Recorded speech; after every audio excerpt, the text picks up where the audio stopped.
దేశంలో ఎన్ని కోట్ల జనాభా ఉల్లాసంగా ఉత్సాహంగా ఆనందంగా ఒక క్రికెట్ మ్యాచ్ చూసినా లేదంటే చక్కగా పడుకున్నా ఇటువంటి మంచి స్కూల్ ఫంక్షన్స్ లో ఆటపాటలను ఎంజాయ్ చేసిన దానికి కారణం దేశ సరిహద్దుల్లో దేశాన్ని కంటికి కాపులాగా ప్రతి క్షణం పరిరక్షించే మన సైనికులే. జననీ జన్మభూమిశ్చ స్వర్గాదపి కరియసి అంటూ తమ విధులను చిత్తశుద్ధితో సక్రమంగా నిర్వహిస్తున్నారు. మరి అటువంటి సైనికులే లేకపోతే మన పరిస్థితి అగమ్య గోచరం. ఇదే వృత్తితో మన ఎంపీఎస్ స్టూడెంట్స్ మన ముందు ప్రజెంట్ చేసిన జై జవాన్ అనే శీర్షికను మీ ముందు ప్రజెంట్ చేస్తున్నారు. మరి చూసి చక్కగా ఆనందించండి, వాళ్ళని చక్కగా సపోర్ట్ చేయండి మీ సపోర్టుతో.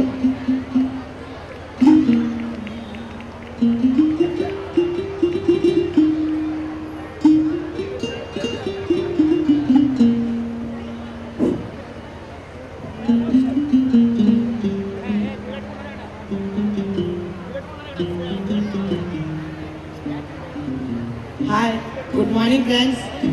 Very good morning. రేడియోలో న్యూస్ వింటున్నారా? లేదా కొత్త పాటలు కానీ వస్తున్నాయా? లేదు ఫ్రెండ్స్, మీరే వినండి. ఆకాశవాణి దూరదర్శన కేంద్రం వార్తలు చదువుతున్నది నాటకం. నేటి సమాజంలో జరిగినట్టు చూస్తుంటే అసలు రాజకీయం అంటే ఏం జరుగుతుందో అని అనిపిస్తుంది.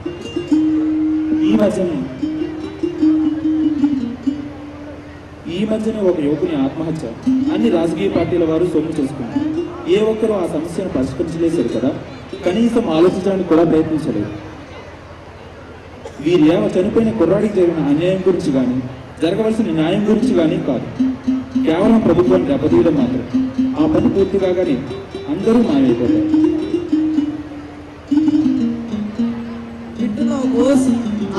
వింటున్నా గత పాలనలో కూడా ఇలాగే 8 మంది ఆత్మహత్య చేసుకున్నారు. నిజంగా 8 మంది మహాత్మా గాంధీ లాంటి వారు. వాళ్ళ గురించి ఆ రోజుల్లో ఏ రాజకీయ నాయకుడు పట్టించుకున్న పాపాన పోలేదు. అందుకు మన ఫ్రెండ్స్ సియాచిన్ లో -55 డిగ్రీల చలి ప్రాంతంలో 6 రోజుల పాటు 25 అడుగుల క్రింద మంచు చర్యల్లో కూరుకుపోయిన ఆ 10 మందిలో మన హనుమంత్ తప్ప మన ఊపిరితో బయటపడ్డాడు. ఆ 9 మంది మరణించారు. 6 రోజుల తర్వాత ఆ వ్యక్తిని రక్షించడం, ప్రాణాలతో మిగలడం నిజంగా అద్భుతం. అయినా పేదలు పంచుకున్న రాజకీయ నాయకులు ఏ ఒక్కరూ స్పందించలేదు. ఏ ఒక్కరు కూడా మిలిటరీ ఆఫీస్కి వెళ్ళలేదు. బాధాకరమైన విషయం ఏమిటంటే మనం హనుమంత్ తప్పని కోల్పోయాం.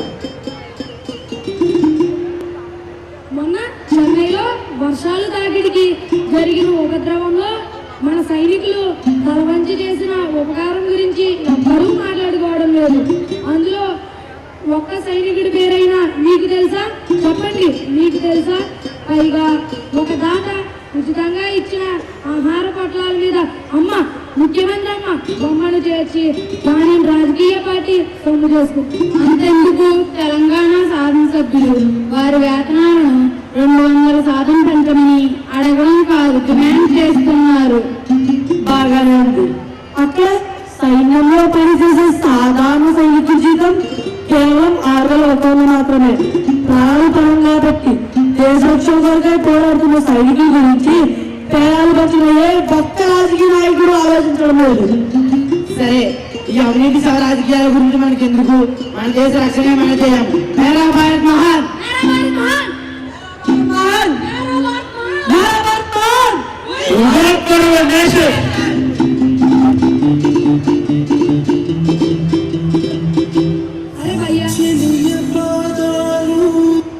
అరే భయ్యా, వచ్చే వారం నీ పెళ్ళన్నావు కదా, మరి ఎప్పుడు బయలుదేరుతున్నావు? అన్నట్టు మర్చిపోయాం భయ్యా, రేపే బయలుదేరుతున్నాం. మీరు అందరూ వస్తున్నారు కదా? అరే భయ్యా, तेरे सारी हमारा मस्ती के बिना कैसा कर सकते हैं? थैंक यू भैया. భయ్యా, మా వదిన ఫోటో చూపించకూడదా? నో ఫోటోగ్రాఫ్ భయ్యా. అది మాటల్లో చెప్పవచ్చు కదా. హంసలకి పాఠాలు తాను పలికితే చాలు, ఏది జలపాతాలు.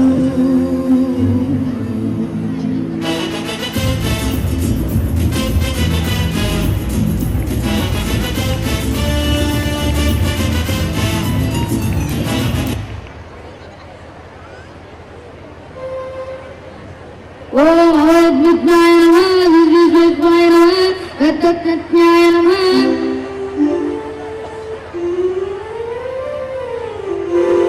రండి వెర్రి గారు, బాగున్నారా? బాగానే ఉన్నా. అంతా కుశలమేనా? అంతా కుశలమే. సరే, లోపలికి దయచేయండి.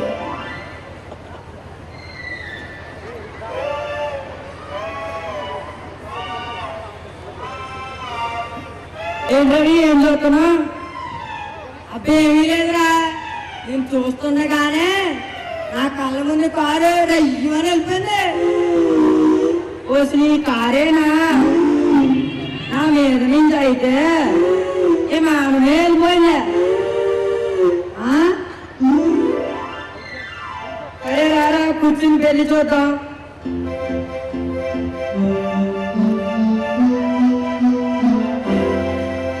ఓం శ్రీ అద్వైతాయ నమః, అద్వైతాయ నమః.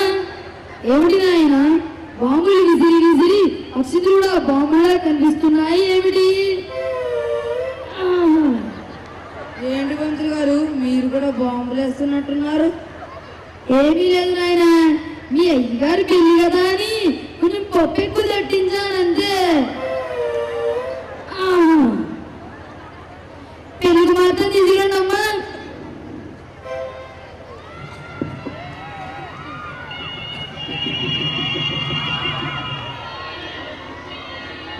శ్రీరస్తు శుభమస్తు, శ్రీరస్తు శుభమస్తు, శ్రీరస్తు శుభమస్తు, శ్రీరస్తు శుభమస్తు.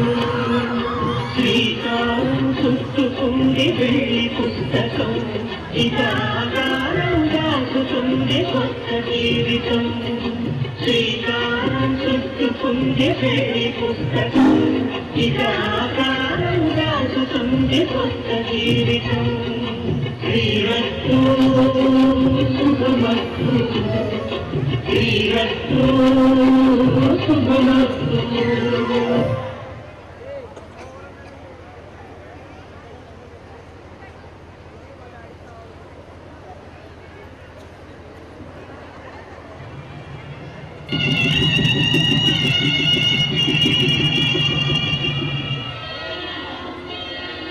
శ్రీరస్తు శుభమస్తు, శ్రీరస్తు శుభమస్తు, శ్రీరస్తు శుభమస్తు, శ్రీరస్తు శుభమస్తు.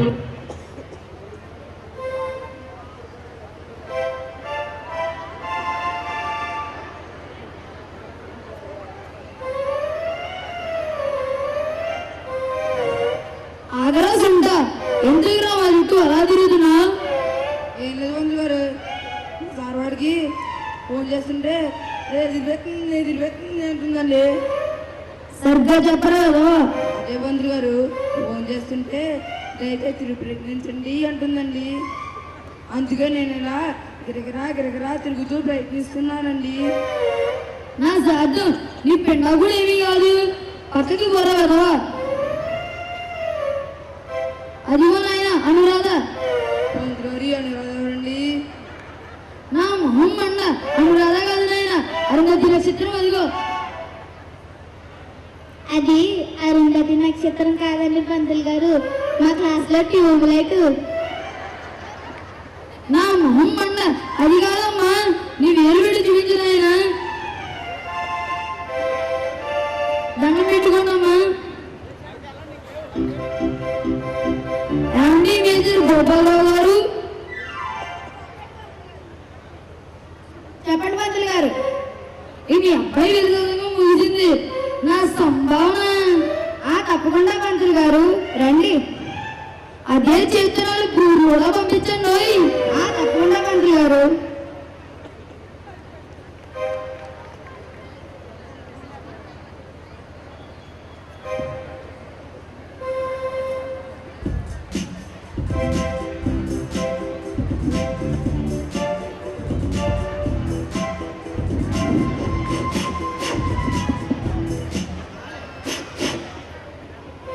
మీరు నా సంవత్సరాల వైవాహిక జీవితంలో వచ్చిన అపరూపమైన ప్రేమబంధం ఒక చిన్నారు.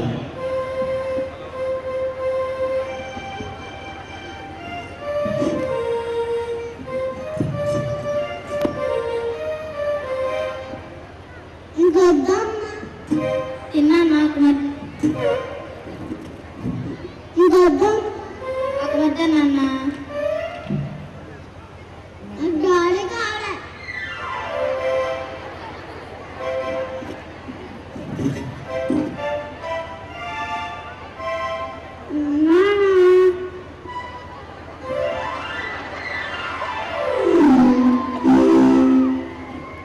శారదా, పెద్ద అయ్యాక మన అబ్బాయిని డాక్టర్ చేద్దామా, ఇంజనీర్ చేద్దామా? దేశ రక్షణ కొరకై అర్పించే మీలాంటి గొప్ప సైనికుని చేద్దామండి. Hello Boss, yes sir. our government declared war against Pakistan. Start immediately. Yes sir. Or Sharada, నేను వెంటనే వెళ్ళాలి. పాకిస్తాన్ ఉగ్రవాదులు మన దేశంలో చొరబడుతున్నారట. ఇప్పుడే కదండి వచ్చారు, అప్పుడేనా? అవును శారదా, దేశ రక్షణే నా కర్తవ్యం. ఊరుకో అమ్మా, బాధపడకు. నిన్ను కన్న తల్లి ఈ లోకంలో లేకపోయినా ఎందరో మహాత్ముని కన్నా ఈ భరతమాత ఆపదలో ఉంది నాయన. ఈ భరతమాత ముద్దు బిడ్డగా నీ కర్తవ్యాన్ని నిర్వర్తించు నాయన. వెళ్ళిరా. బాబు గారు, ఆ పాకిస్తాన్ ఒక్కలే జీవించాను బాబు గారు. అలాగే రా, తప్పకుండా. అమ్మా శారదా, నీ భర్తకి వేరు తెలుగు దిద్దు పంపమ్మా.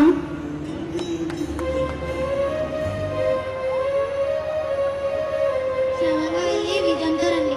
అలాగే శారదా.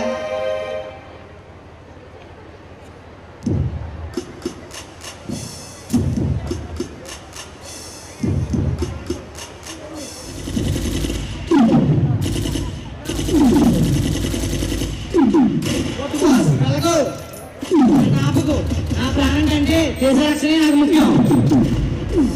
ఆపు బాస్, వెళ్ళకు. ప్రమాదం.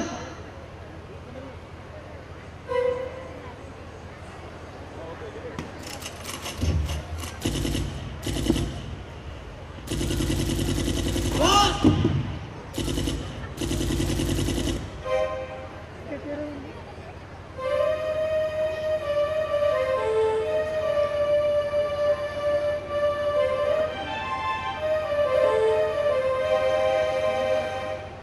అమ్మా, అల్లుగారికి ఫోన్ వచ్చిందా?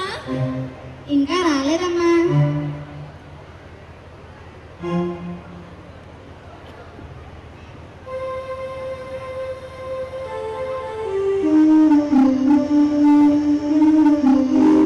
అమ్మా చెల్లమ్మ, క్షమించమ్మా.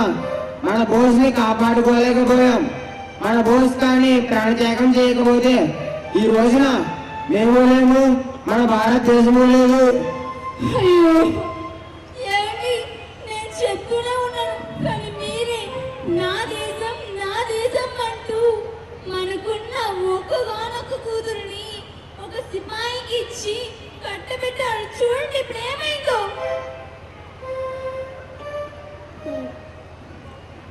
అమ్మా ఎందుకు చేస్తున్నా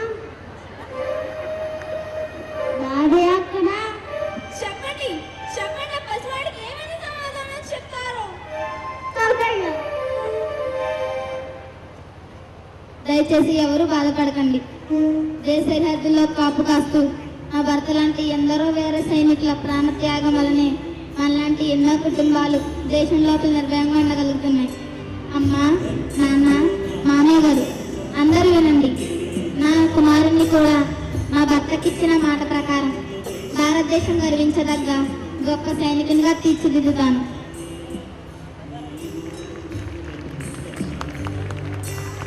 దేశభక్తులకు లేదు మరణం, వారి జీవితం ఏనాటికి అమరం.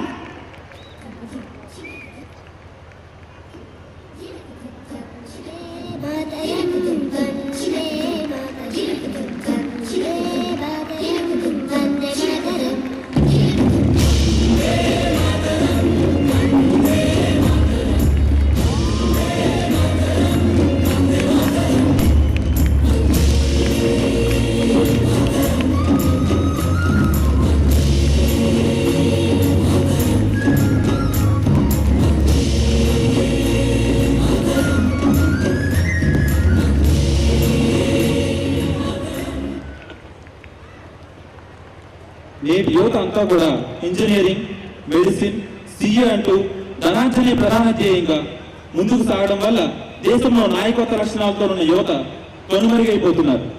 ఎంతో మంది దయ సాహసాలతో ప్రాణత్యాగాన్ని సైతం వెనుకాడక దేశభక్తిని ఉగ్గుపాలతో ఇముడ్చుకున్న ఒక శివాజీ, ఒక భగత్ సింగ్, అలాగే ఒక సుభాష్ చంద్రబోస్, ఇలా ఎందరో దేశభక్తులు ప్రాణత్యాగం వల్లనే మనం ఇలాంటి జీవితాన్ని కొనసాగించగలుగుతున్నాం. ఇలాంటి అమరవీరులకు మన భారత జాతి మొత్తం ఎప్పుడూ రుణపడి ఉండాలి అని తెలియజేసే మా ప్రయత్నమే ఈ చిన్నారుల జై జవాన్ నాటిక. దేశ శ్రేయస్సు కోసం పోరాడే ప్రతి ఒక్కరికి మా ఈ నాటిక మనస్ఫూర్తిగా అంకితం. జై జవాన్, జై హింద్.